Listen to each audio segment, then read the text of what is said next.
All right, well, we'll go ahead and get started. We have a couple students who registered or RSVP'd and aren't here, so I was trying to give them a little bit of time, but we'll go ahead and get started for the sake of everyone who is here on time.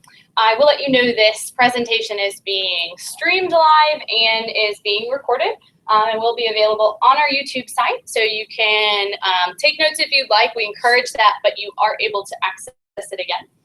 Also, that means anything you say will be recorded.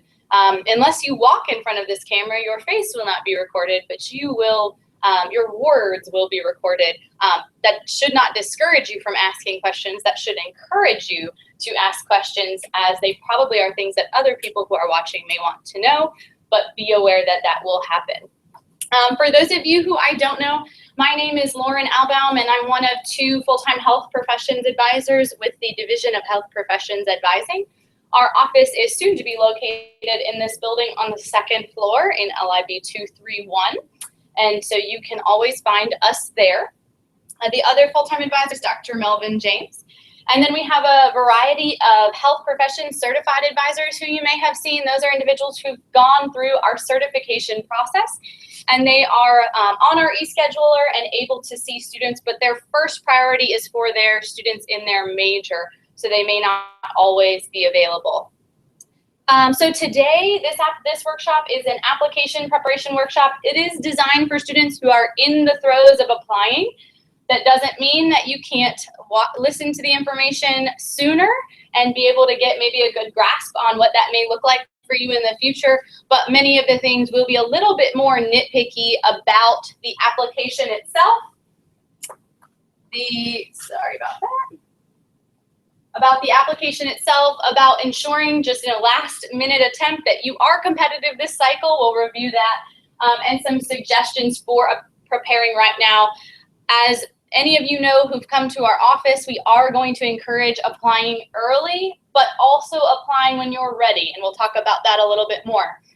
Applying late or meeting the deadline is usually not a good thing, since most schools are on a rolling basis, which is why we usually always say summer. What summer are you planning to apply? And there is a little bit of variation there, but that's why this workshop is really designed for students applying now, this summer. Many of the portals have already opened. If you guys get our emails, you will have been bombarded by dates that have been opening. Those are always on our event calendar, as well as on our workshops, and we send out Canvas newsletters and on our Facebook. Just to review, why is there an application, right? Well, one, there are thousands and thousands and thousands of you who want to go to these schools, right? Dr. James likes to say, and I'll steal it, when you begin a business, right, you go to bed every night for the first year, 2 years, 3 years, praying that people will come to your store or will buy your product. Please, God, have them buy what I am selling. Health profession programs are not praying for students to apply. There's thousands of them who are applying all the time. So how do they determine who they're going to select? Well, there has to be some type of process, and so currently all of them use a paper, well, I guess it's electronic application. You'll hear me talk about this a lot, because since it is electronic, or essentially paper, it's not you, right? It's not what's in your heart, it's not what's in your mind, it's what's on paper. It's what comes across on a computer screen. And we'll talk about that a little bit more. So who are you based on the pieces of paper of your transcript and of your MCAT, DAT, PCAT, GRE, OAT, your GPA test score? But more than that, who are you beyond those? What are your experiences like? How do you articulate those experiences? Many of you come to my office, if you ask me, I did this, is that good? My first answer is, why does it matter? What did you learn? They don't necessarily aren't too interested in what you did as they are in why it mattered or why it's going to make you a better dentist, doctor, vet, podiatrist, right? Because that's ultimately what they're looking for. Who is going to be the best physician? Who's going to add to our field? Who's going to be a great student? So just doing anything, my question is going to be, why does it matter what you learn? What makes you unique? So essentially, again, what are those skills that you have? For every med school applicant, right? I use med school because it's the most common, but pretty much across the board, these are similar. But for example, with med school, there's 40,000 applicants for on average 20,000 seats, right? More than that though, for every med school, the average number of applicants is between 5,000 and 6,500 on average. Of that, generally 2,000 applicants will have a good GPA and good test scores, and probably some combination of healthcare experience. They're going to only interview about 500. How do you become one of the 500 who gets an interview? If 5,000 to 6,000 apply, but they can already weed out like 3,000 to 4,000 who maybe don't have the best test scores in GPA. So you're thinking, I've got it. I got a good GPA, I got a good test score. I did a bunch of shadowing. Great, you and 2,000 others. So what else is going to make them think, man, we got to interview this student. We only have 500 spots. They've got to be one of them. Once you get to the interview, that's on you, right? Then they're looking for fit. Then they're looking for personality. They already know that you can do it, right? And so that's no longer trying to see who has the qualities and characteristics to get an interview. Now they're just saying who fits with our institution. But how do you even get to that step when about 2,000 will have GPAs, test scores, and healthcare experience? What makes you unique? Why should they pick you? There's a fine line between bragging and being an advocate. You've got to find that line. You've got to be an advocate for yourself, though. Too often I have students who don't want to talk about themselves in a way that showcases them in the best light because they don't want to brag, and we don't want anyone to be overly braggy, right? We do not need arrogance. Will be the first thing that will tank an application. But we do need you to sell yourself a little bit, right? You've got to be your advocate. Again, they don't know you, right? You'll hear me say it a lot. They don't know you.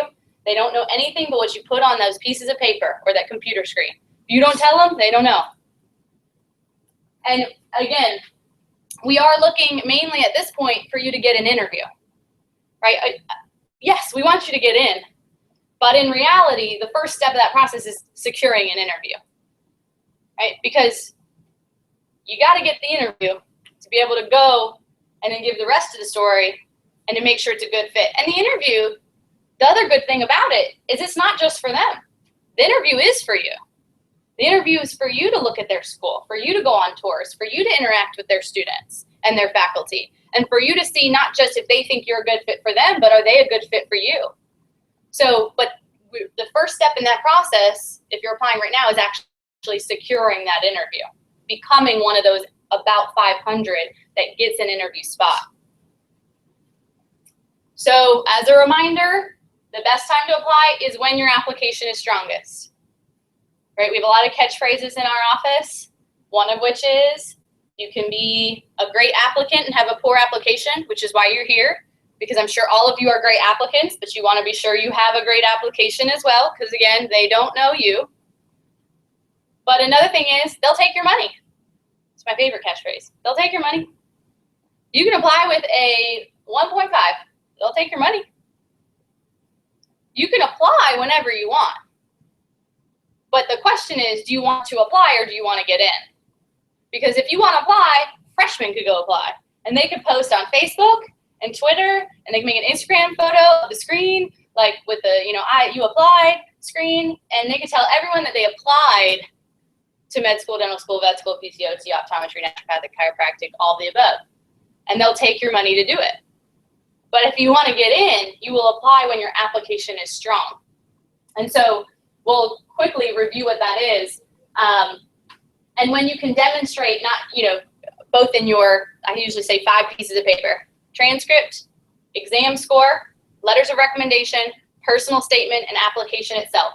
When all 5 of those show that that you have the emotional awareness, the academic performance, the maturity, the competencies, the understanding of the profession, that's when your application is strongest. And You don't want to apply too late, but that's the other kicker, right? A lot of times people say, well, the deadline, and then I say, stop right there. I don't even care what the deadline is. The deadline is late, right? Everything's rolling for health profession programs generally. So the second that they open, those seats are being taken. You could be the best applicant in the world, but if they've already given away every seat for that class, they'll take your money. So, and it usually does go in the order that it's received. We talk a lot, and we'll remind students a lot that there are many things that schools are looking for. And 10 years ago, easily, can you do it? The GPA, the test score, maybe having a little bit of exposure was probably more than enough. You probably could have done it with just the GPA and test score. That was the can you. Can you physically make it through the program? It didn't have anything to do to tell anyone that you should care for another human being or life. Right? You could have a 4.0 and a perfect MCAT score, but that doesn't mean that you should care for another person's family member. Or at least that doesn't indicate it. You might very well, but a GPA and test score isn't going to show that.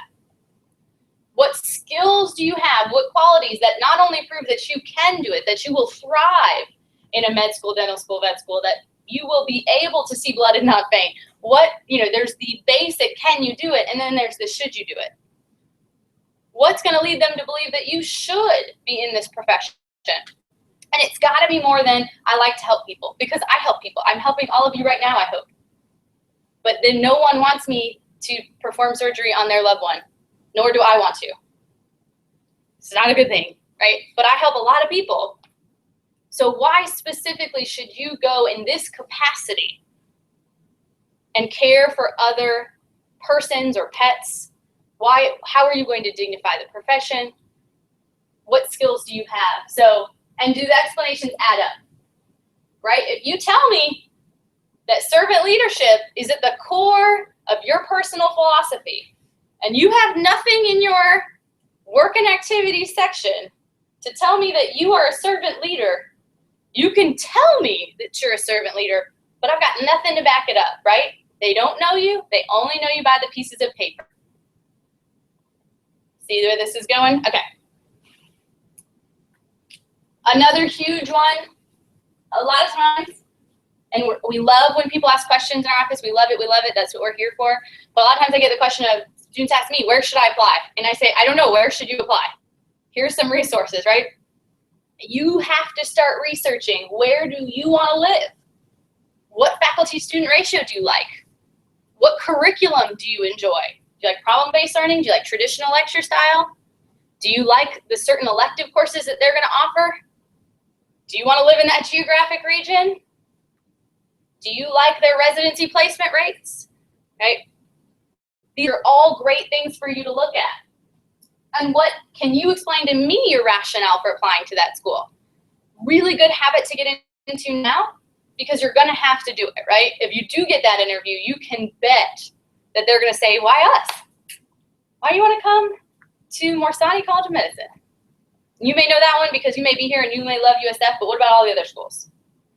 Right? Can you already tell me that? Because if you can't, maybe you'll save yourself some money before you apply, right? Mission statements are a really good place to start too. Curriculum and mission statements are really good because knowing what the curriculum is really smart. Knowing what that school is known for. So do they have a connection to a hospital? Or a clinic?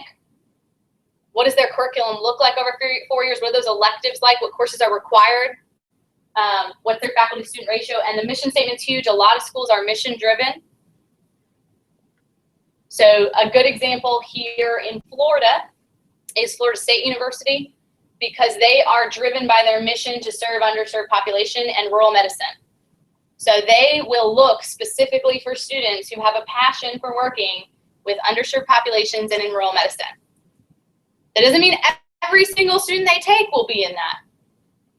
but they may take someone who has maybe a little bit lower academic performance if they think they fit really well with their mission.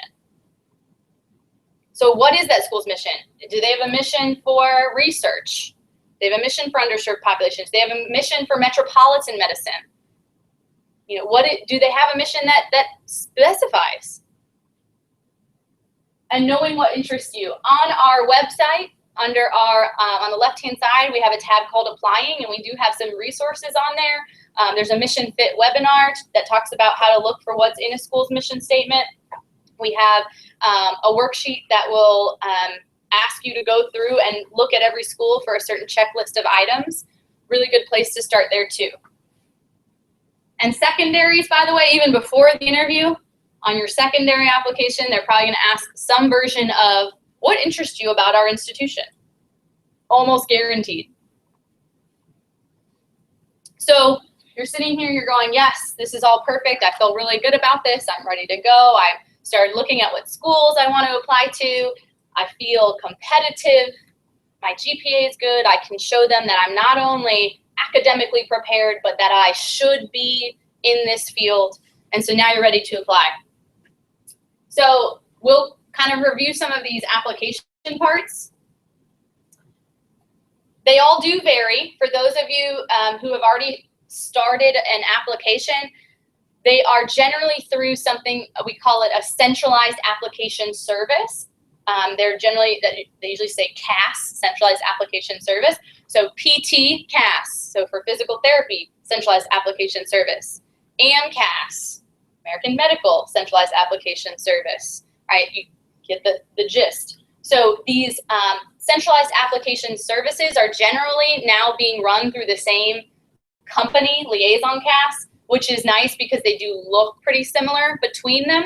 However, there could be slight variation. So we're going to give a general overview of what is most likely in these, but there could be some slight variation, so keep that in mind. That is what we call the primary application. So if you're applying to med school and you're applying through AMCAS, that would be your primary application. That will go to every school that you indicate, and you will pay for your initial designation, which is usually higher in price, and then you'll pay for every additional school designation after that. So for example, if you only want to apply to one school, you're just going to pay for the initial designation and processing fee. And that's it. If you want to apply to multiple schools, you'll pay for the processing and initial designation fee, and then there'll be a smaller fee, usually around $50 for each additional institution that you select. That is the primary, and that's what we're going to go over. There is also a secondary application that is specific to each school. The primary application is general, right? If you're applying to PT CAS for physical therapy, that one application is going to go to every institution. And you can't necessarily specify. The only thing you can usually specify is which letters of recommendation go to which institution. But other than that, your personal statement will go to all. The identifying information, the biographic information, the coursework will go to all. The only thing that usually, like I said, changes is the letters of recommendation. You may be able to designate specific letters to specific institutions. The secondary is the opposite. Secondaries are sent by each individual institution if they are doing them. It's not a requirement, but if they are, that will be sent on behalf of the admissions office from that individual school. It will generally incur an additional fee, and you will have whatever questions on that they personally want to ask. So if they want to ask you what your favorite color is, they can ask you what your favorite color is. If they want to ask you why their school, they can ask you why their school. If they want to ask you if you've taken any online courses, they can ask you if you've taken any online courses. They can ask anything they want to ask. You have the option of answering it and continuing to apply. But if you do want to continue to apply to that institution and they have a secondary application, you will have to fill it out and you will have to pay for it if they have a fee in order to continue to be considered. But we're going to go over the basic primary applications first, because secondaries could be anything they want to ask. Only thing I will say about the secondaries, in addition to what I've already mentioned, is we do encourage you to get those done as quickly as you can, because again, they won't continue reviewing you until they get it back. But be sure you spend significant time reviewing it. I can't tell you how many admissions officers tell me, it's so funny because their primary application was great. It was, no spelling errors. It was very well thought out. And then they get their secondary, and keep in mind, you may have like 10 secondaries you've got to fill out. But they're like, but it was all of a sudden like they didn't even have spell check. All the time, because you're stressed, you're maybe in classes by the time you get the secondaries. You may have 10 questions for 10 different schools to answer. Try to get them done. I know it may be a lot, but try to get them done as quickly as you can, but be sure that you spend the same thought process and hopefully as much time crafting your responses to those questions as you did for the primary, because it's all coming to their desk, right? They're going to see it all together. So you don't want them to see the secondary and think, oh, that's really who they are, the person who doesn't know how to use spell check, right? So for identifying information, in general, they're going to ask identifying information. This was up on the screen behind me, so I'm not going to spend more time on it. They will ask you to indicate every school you attended. If you were a dual enrollment student, that is a college. You will need to list that. If you studied abroad, that is a college. You will need to list that. Every institution you attended. Does not matter that USF has on our transcript all of the schools you attended. You need to list every school that you attended. I also encourage you, if you have not already, to order transcripts from every school you attended, because you're going to want to use that when filling in the courses so that you're filling them in exactly as they're shown on the transcript. Right? Don't try to guess, or don't just look at USF's and see what USF put it as, because once it comes to USF, that our admissions office may change the title or change something, right? You want it directly from the source, each transcript from the source. The only exception to that would be if you did a USF study abroad, like a lot of people go to Florence, for example. You still need to list that school, but that is a direct credit on USF transcript. That would be, there is no transcript at that Universidad de, whatever it is, I can't even remember, right? That one, you would still list that course, but the transcript would only come from USF for that study, for study abroad.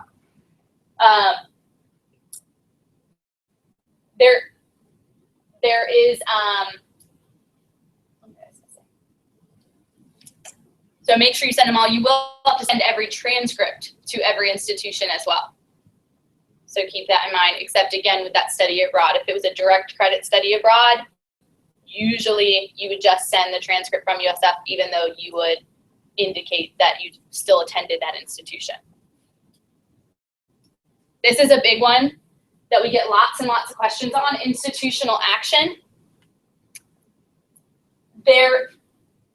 For every portal is going to ask you if you have anything you need to disclose ethically or legally. I don't know that I have ever strayed from this answer, but I don't try to use absolutes. But if something has happened, report it. Direct quote from the past UVA admissions director, telling us about something that happened and including how you've grown and changed may not harm your application. Us finding out you didn't disclose it will always end in a denial, because they can no longer trust you. And you're saying you want to be in a profession that is supposed to be of the utmost character and ethics. It is always safer to simply report it and then explain how you are different, what you have learned from the experience, why that could never happen to you again because X, Y, and Z has changed. Why are you better because of it than not reporting it at all? I do not care if it has been expunged, if your, uncle is the best attorney in the whole wide world and he somehow got it off, right? My husband is an attorney. Things appear, things are found. They can, and there is case law proving that it has happened, that someone has lied or left out information on an application, and senior year, fourth year, of med school, they found out that that was not disclosed and they rescinded admission at that point. Is it worth it? I don't know. I would say no. So just put it in there, but use it as an opportunity to explain what's happened. Biographical data, same thing. I hope this makes sense, right? You're going to put all the biographical data about you. Most of this, keep in mind, is some of it, not most of it, some of it is optional. But I encourage you to fill it out. It generally can only help you. Usually nothing can really hurt you on this, right? Except this one, right? Leaving this one out can hurt you a lot. Maybe military discharge too, if it was dishonorable discharge or something like that.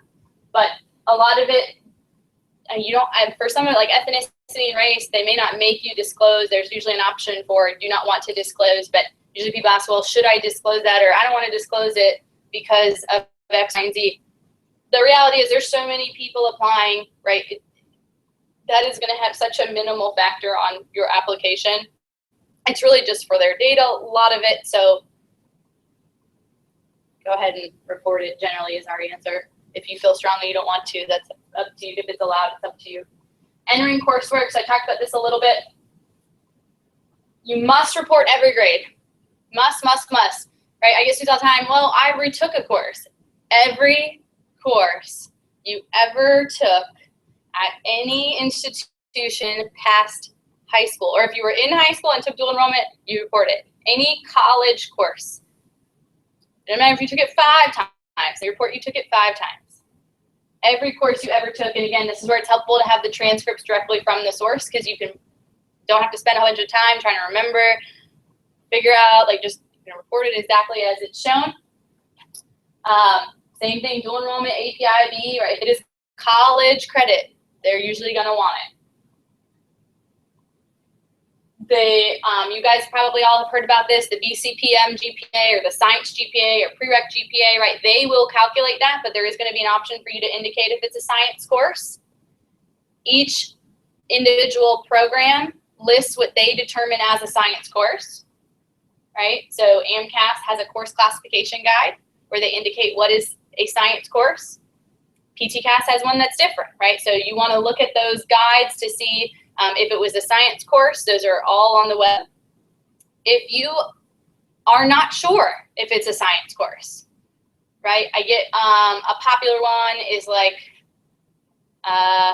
biostatistics, which is like, I think, a public health course. So public health biostatistics, I think is like the title. You're like, well, is that a public health course or is that a math course? If it is pretty even keel, 50-50, you get to decide. If it is dance, don't write that it's science, right? They're going to change it. But if there are some courses here on campus like that where it's like, you know, public health immunology, and immunology for that program is counted as a science, but public health isn't. It's very clearly in both worlds. You can decide how you want to categorize it.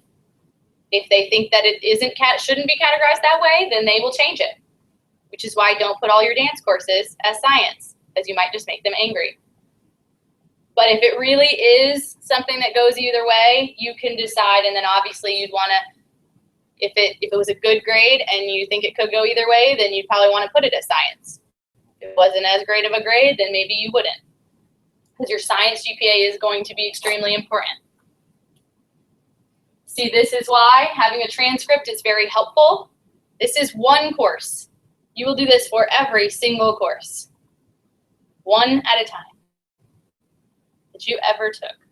So when you took it, what semester, what your year in school was, course name, course classification, grade, credit hour, it included a lab, anything else that they need to know about it, every single course. This is why, some of you may already be doing this, you can log in and log out, because you may not do this all in one sitting. And this is kind of what they see. They see every course. A lot of times, they look down this, and they look for trends. They also see your GPAs. I don't think I have a screenshot of that. They see every GPA. What I mean by that is they see what your freshman GPA was, sophomore GPA, junior, senior, post-bac, cumulative, science GPA, prereq GPA. They may even see what your just chemistry GPA is of all chemistry courses. They may see what all other than science GPA is. They will break it down into multiple types of GPA so that they can see the trends, right? So my students will be like, well, I'm going to do all public health courses, so my cumulative GPA is like a 3.9, even though my science is like a 2.0. They will know, right? You can't really trick them. Oh, I just said that. So, they each use their own way to calculate that GPA. There are instruction manuals for every single CAS, every single centralized application service. They're usually about 150 pages because they literally go through line by line every single thing about that application service. So it usually has how they calculate the GPA in there. It may even tell you how you can calculate it so that you can see if you're curious.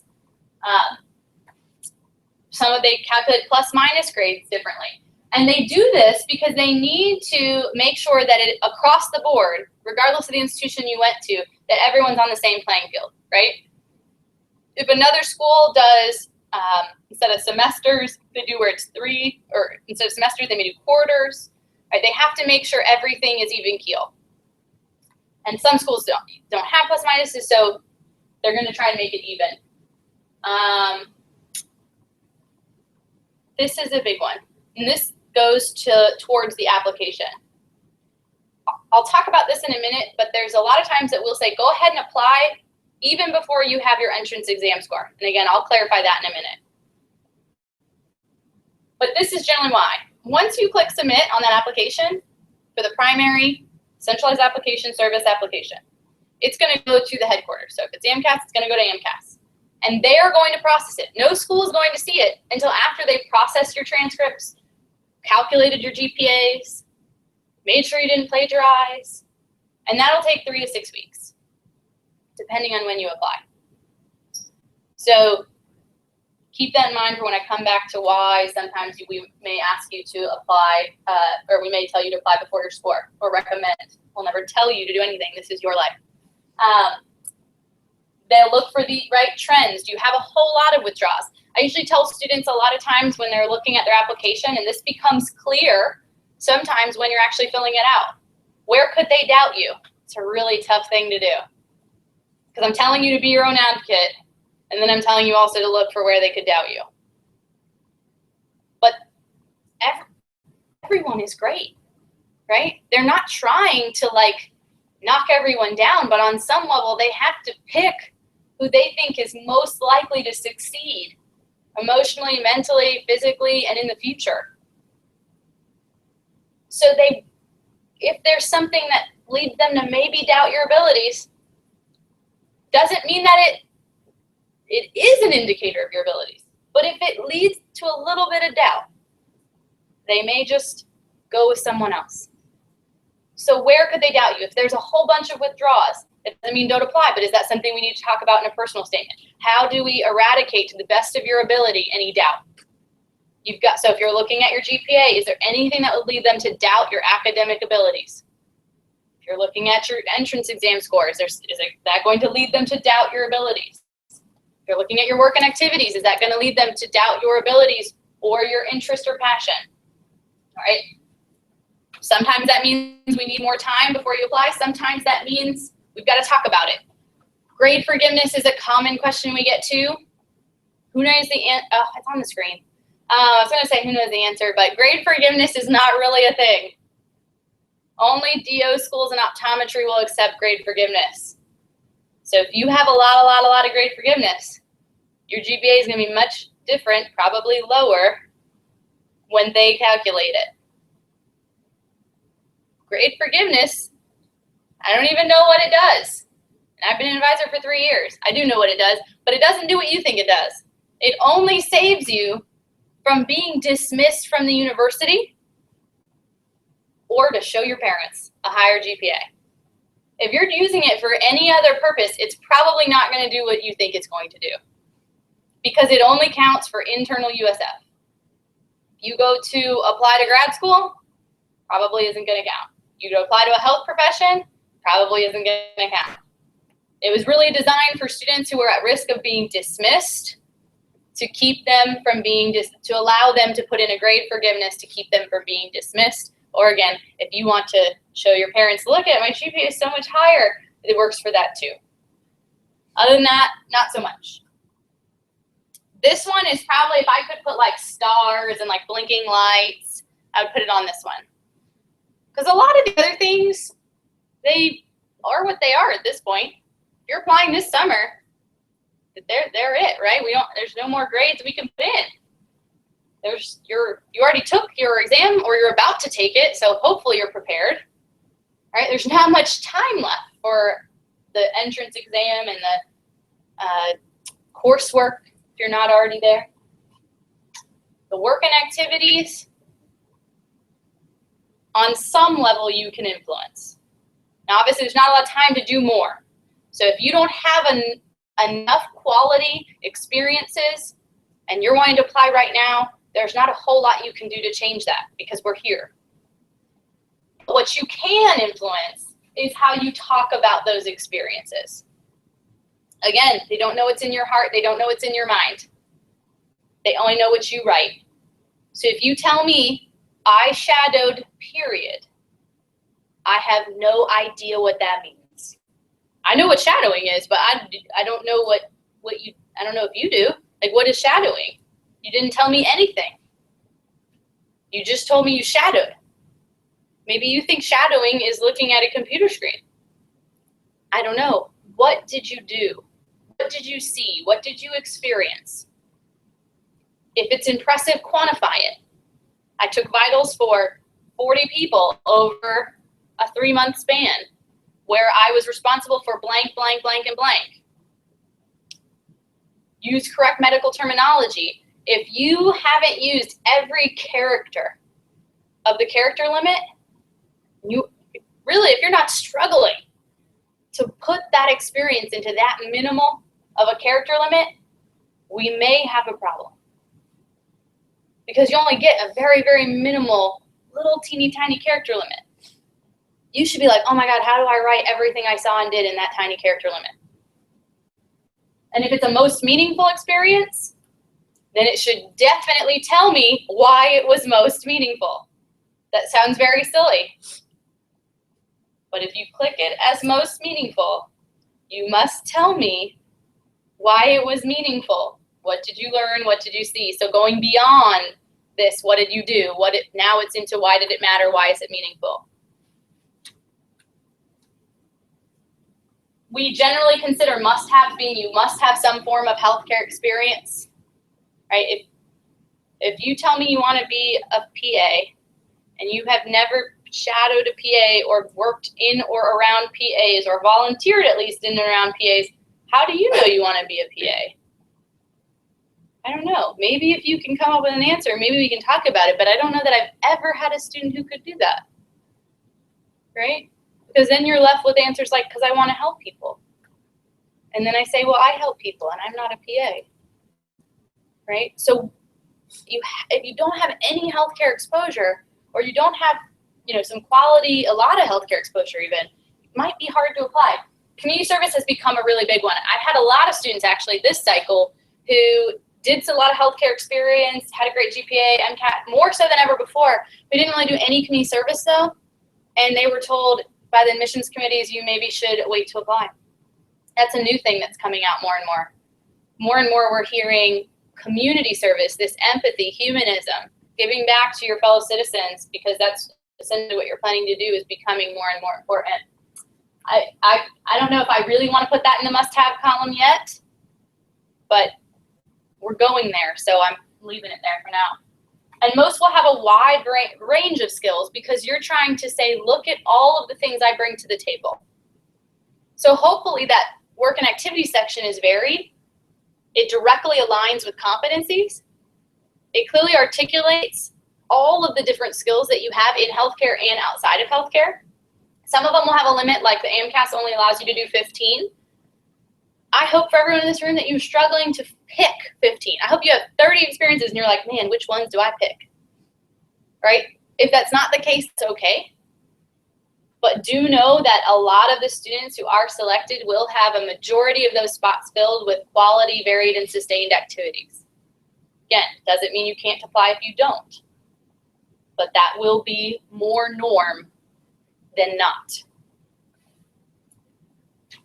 Right? We talked about those a little bit, right? This is like one of my favorite. They don't know you. They only know what you put down. Also, write and complete sentences. We've had this a lot this year too, where people like put bullets. And like, what? This is not a like write in full sentences, complete sentences with correct grammar. So make sure you do that. And keep in mind, in the back of your head, keep hearing Lauren say, what did it matter? What did you learn? Because if you can't write about that, or you can't even later on, if you're in an interview, if they pull it up and say, oh, I see you did this and want to talk about it, maybe it doesn't go on there. Or maybe you need to think about it a little bit more before you put it on there. Right? Not everything has to go on there. Right? People be like, a lot of times people are like, oh my gosh, but I did like the National Honor Society Club. And I paid my $80 to be in it. So shouldn't I put that on there? And I'm like, well, what'd you do? You don't know, I paid $80 freshman year.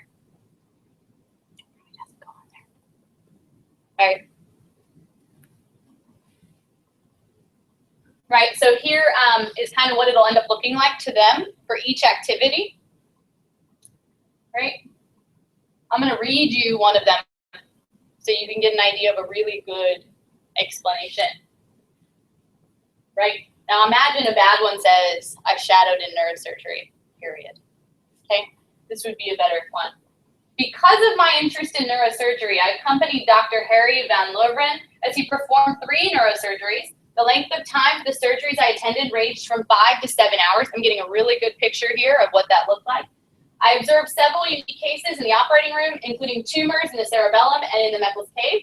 I also learned about reading MRIs and CT scans and about the significant role technology plays in brain and spinal cord tumor diagnosis and treatment. While shadowing Dr. Van Leeuwen, I performed a literature review to gather information about the intensity of diverse brain and spinal cord tumors displayed in T1 and T2 weighted MRIs. Dr. Van Leeuwen and 2 colleagues used the information to write a manuscript entitled Management of the Great, and I can't read, something, Meckel's cave tumors. The paper, in which I am listed as second author, has been submitted for publication to the Journal of Neurosurgery and is currently in the peer review process. Right? Really good explanation. Also, that person probably had too many activities, and they ended up infusing what a publication into that explanation, and then didn't use another one of their blanks to talk about the publication. This does happen. There may be times when you need to fuse together 2 activities to save time and space. If you have more than 15 things and you're really struggling to figure it out, that's a good way to do it. Much more impressive than I shadowed Dr. Van Leeuwen in his neurosurgery office where I watched him perform neurosurgeries. Right? I won't read the other ones to you for time. Letters of recommendation are also a really, really big key thing. Again, remember I talked about earlier this idea of does what you say about yourself add up? Is a really good way for that to add up. If you say things about yourself, hopeful, or if you put something as most meaningful, especially if you talk about a research experience being most meaningful, I hope that one of your letters is from that PI. Again, is that a deal breaker? No. But you just said it was the most meaningful experience you had. I would hope that there's that PI to be able to corroborate your story and also tell us that the things that you learn and the things that you experience and the skills you now gain, that they also witness that you have. So, but ultimately, good letters trump all. Strong letters trump all. Mediocre letters can be the kiss of death. So At the end of the day, strong is best. But some schools will dictate what they want, right? Some they'll say, we want this, we want this, we want this. We want one from a chemistry professor, which I don't think they'll get that specific, but we want one from a science professor and one from a non-science professor and one from a physician. That's what you got to get. Generally, we encourage our incoming freshmen to start thinking about later on that they'll need 2 science faculty, 1 non, and at least 2 healthcare providers. At a minimum, we tell them to try to get that because it usually covers bases. But at this point for you, you're looking at what do they want. If they say 3 letters and leave it up to you, who are your strongest 3 letters?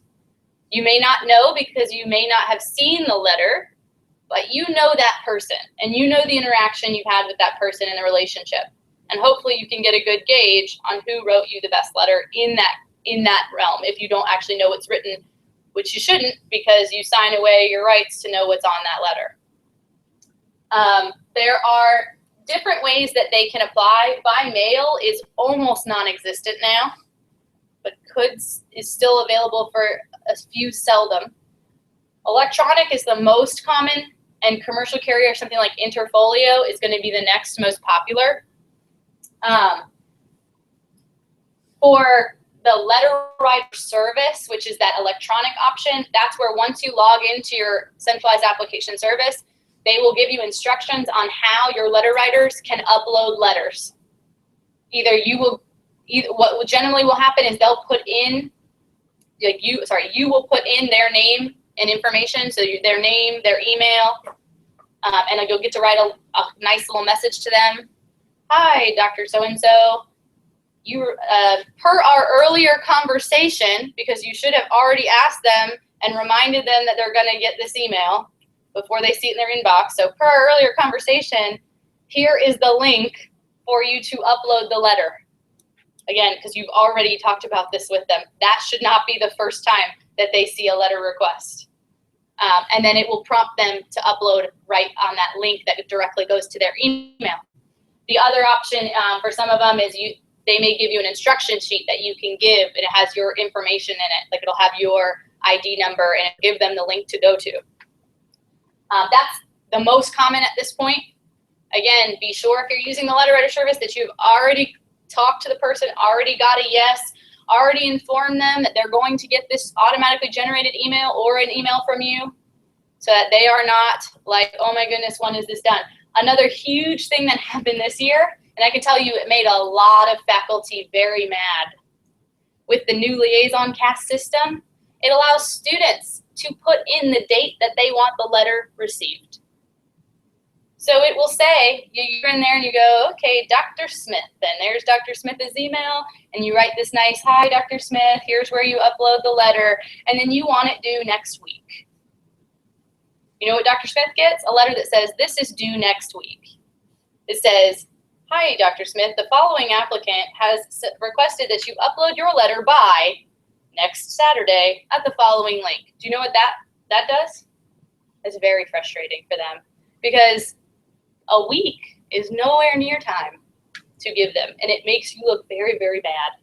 So be sure when you put in that due date that it's either a due date that you've talked about with them or that you give them substantial time. And most of the students weren't even thinking. They just put in a date. But when it comes across to the faculty member or physician or character letter reference, it makes it seem like they have only till that date to submit it, which, by the way, isn't true. They have till longer than that date. But it makes you look very bad if you only give them a tiny window. So just be careful with that. Also, you want to give them an out, right? You do want to be clear that you want a strong letter, but you do want to give them an out if they aren't able to give you a strong letter. Be sure to give them all the following when you're asking, if you haven't already. A photo, resume, personal statement, where the letter should go or how they're going to be notified about this letter, when, right? And who they need to address it to. Any other specific information they need to know is good. And also, I usually say, tell them why you picked them, right? Did you pick them because you want them to talk about your academic competencies? Or did you want them to talk about that one time in your lab skills, your critical thinking, your analytical skills? What specifically, why did you ask them? Let them know that, because then that helps. We're almost done with the sections. Personal statement. This one, this and work and activities have got to be the two biggest ones that you can influence. Again, highlighting, stars, flashing, like whatever you need to think of when you think of this. Generally, it will take months and months and months to write a quality letter. If you're sitting here thinking, I've not started it, that's okay. But this is your one chance to literally answer the question, why do you want to be a blank? You should be so ecstatic that you get to write a personal statement and send it in with your application. Because you get to tell them. You get to tell them what skills you have, why you are unique, why you will be great at this profession. But it has to come across. I usually tell students, if you are sitting here like, I don't know how to start it, what are 3 things that they have to know about you? Is it that you've overcome obstacles, that you have a great cultural awareness, and that you have a wide variety of experiences that has shaped your understanding of medicine? Great, then those are the 3 things that I need to know about when I put down that letter. Everyone's will probably be different, because everyone's story and motivation for their career are different. But what, doesn't have to be 3, but what few things do they have to know about you specifically? Also, this is a chance to explain any of those areas that may have had doubt, especially if it's academic, right? Especially if it's something where you had a whole semester of withdrawals. There is never an excuse, but there is always an explanation and an area to show growth, right? And I don't mean that to trivialize something that has happened to someone. There are so many unfortunate things that have happened to our students, and I wish that that was not true. Things beyond your control. But when I say it's not an excuse, it's not to trivialize maybe even something that was tragic or terribly outside of your control. It is to help you recognize that when you are explaining this situation, because you're explaining, you're not making excuses, they want to see the growth and maturity for you to understand that, yes, it did have an impact, potentially a negative impact, but here's how you still grew from it. That explanation is miles and light years above the, well, this was not my fault because. In life, we will all have things that impact our ability to be successful. Some that have more, that are more tragic or life-altering than others. But this is your opportunity to explain it and then to talk about how you are an even stronger person because of it. And again, that's not to trivialize what happened. That's for me encouraging you to be able to use that as a strength. Use that experience to show where you now have more life experience, more understanding, more adaptability, more resiliency than somebody else. Because if you don't describe it that way, then you make it appear that you haven't learned anything. And if something else tragic happens to you, you haven't learned any other way to cope or persevere. And that may not be true, but you don't want it to come across that way. We do have a great resource on our website. On our left-hand side, that's what our menu looks like, and there's a drop down under applying for essay writing. There's some tips in there and a whole handout on how to craft that letter or things to think about when you're looking at it. There's a very limited number of characters also for the personal statement. It generally is only about 1.5 pages when you're writing it all out, and that can be a struggle. You don't need to put every single thing you did in it. We already know what you did. You put that in the work and activities. We already know what you did. The personal statement's now, why do you want to be a blank? What 3 things do I know about you that lead me to believe that you will be great at being a blank? Right? So if you don't put everything in there, that's fine. It also doesn't have to be chronological. Maybe it shouldn't be chronological. When I was 4, I skimmed my knee, and that's where I met my first doctor. Okay, not a bad opening, but like we don't need it to be. And then in middle school, I took a trip to the hospital where I met Dr. I mean, great, but that's like chronological history of your life, which may be like interesting, but not really learning a whole lot about you or why we should pick you for our med school other than you've been exposed to medicine for a long time, right? Once it's complete, you can submit. Send your transcripts as soon as possible. You don't need to wait until you've taken the entrance exam or until your letters of recommendation are received, because they will come in, right? Remember, there's 3 to 6 weeks that it's going to sit over an AMCAS or PTCAS or the ADEA or wherever it is getting processed. And if someone uploads their letter, great, it'll just go right in, even while the main organization's processing it. I get this question though, but I don't know if I want to apply because I haven't got my score. Very legitimate concern. If we're going under the assumption that you have prepared for the entrance exam and you are only taking it because you are ready. By the way, when we say, are you ready, we mean you've already taken practice exams, you're scoring with the score on the practices that you hope to get in the actual exam, right? If you have every indication and all the preparation that would lead you and our office to believe that you are going to do well on that exam, right? And the only thing that would keep you from it is, oh my God, I don't know what happened. I was completely prepared and something happened, or I was sick, or I got in a car accident, right? Something crazy happened. Short of something crazy happening, you assume that you're going to do well on that exam. We would say it's probably a good idea, because you've gone through all of the steps and you have all of the indicators that would assume you would do well, to go ahead and apply to 1 to 3 schools. So your application begins getting processed, begins that 3 to 6 week process. Worst case scenario, you get back your score, something terrible happens, you don't know, you had a panic attack, you paid for 1 to 3 schools.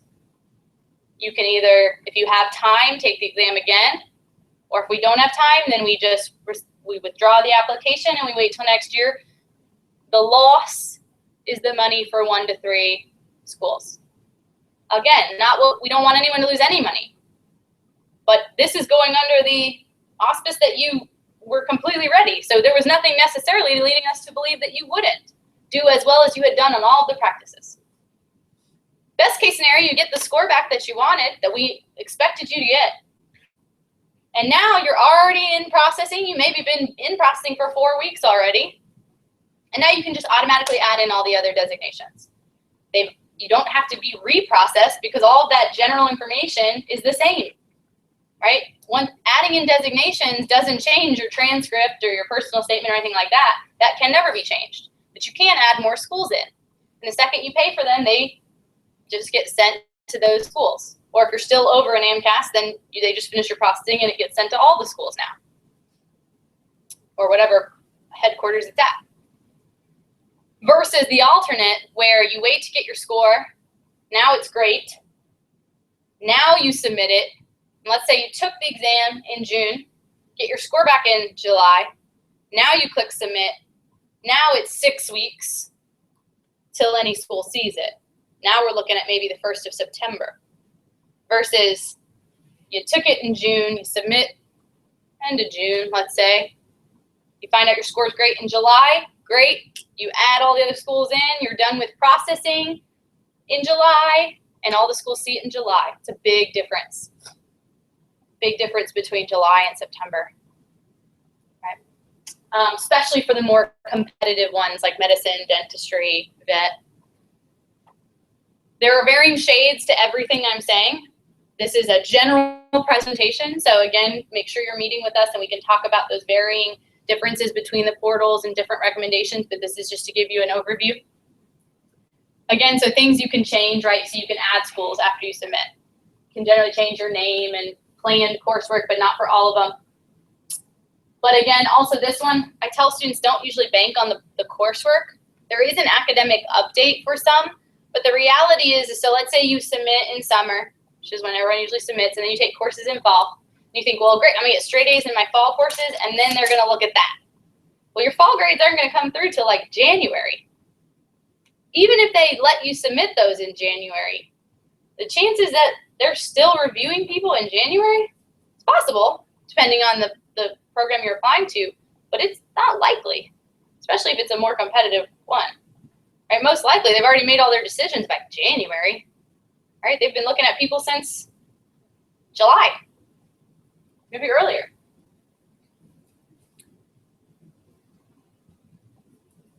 Make sure to read those instruction manuals I talked about. I shouldn't even say don't miss deadlines. It should say, like, who cares what the deadline is? Submit early. And then make sure you submit your transcripts early as well. That'll hold up processing. Right? If you submit it and then they don't get your transcripts, there's nothing for them to process. That'll take longer than 6 weeks. Right. Always double check. It sounds so silly, but Dr. James teaches the health professions portfolio course. So I teach a freshman, and he teaches like the people about to apply, both ends of the spectrum. And his course, he has to do a sample. And can't tell how many people don't fill in every item. Like, right? Don't let them think, like, fill everything out. Make sure it is complete, not just spell checked, right? If the answer is NA, then click the NA button, right? This leads to attention to detail. And so just make sure it's all complete and accurate. You will have to pay when you click submit. So I know AMCAS, you could have submitted it as of the 7th. So I'm assuming no one is in this room who already submitted, because I can't do a lot for you at this point, other than help you change the name or password. But you'll have to pay once you click submit. Again, withdraw if you do decide. Don't just leave it sitting there. That's just a common courtesy for them. Please select yes on the advisor release. That's how our office knows the data from our students. We are never, ever, ever, ever, not only is it illegal, but we would never do it anyway, going to publicize your information to anyone. But that is how we know the average of the USF population. That is how we know who gets in from USF, how many students get in from USF, what the GPAs look like from USF. That's how we run all of our reports and do all of our data that help the next cohort of students, or if you have to reapply again, it will help you too. So please click that. Otherwise, we don't get any of your data. Especially if you're a good candidate, please click yes. That way we can know someone else got in. And then there's some links on our website. Any questions in our last 15 minutes? Yeah. You mentioned study abroad and the direct credit. Would you put that under, like, when you're listing the coursework, would you put that under USF or the university? Good question. And for some of these, depending on the portal, right, this is where it could vary slightly. If it's anything super, super specific, I'll usually say make sure to check with the application portal. They usually have a designated phone line. But generally speaking, there's two under the institution section. You list the institution, but then there's usually a box that says, like, don't need this transcript. Or some, I can't remember the exact terminology, but where you can indicate you don't need the transcript. And then when you're doing it in the coursework section, you'll still usually check that it's from the institution itself. But you're just not going to, you're going to indicate for that institution that it doesn't need a separate transcript. That's only for direct credit study abroad. Don't indicate, like, you don't need your HCC transcript because it's on USF. Like, that's not what I mean. It's only for, like, where there wasn't a transcript from that study abroad place. Yes? If you take an AP course, it shows up on your transcript, but it also shows up with the ones that you didn't pass. Are you supposed to input those too? Everything. Yeah, generally everything. But again, if you want to ask them, you can always ask. But yeah, generally everything.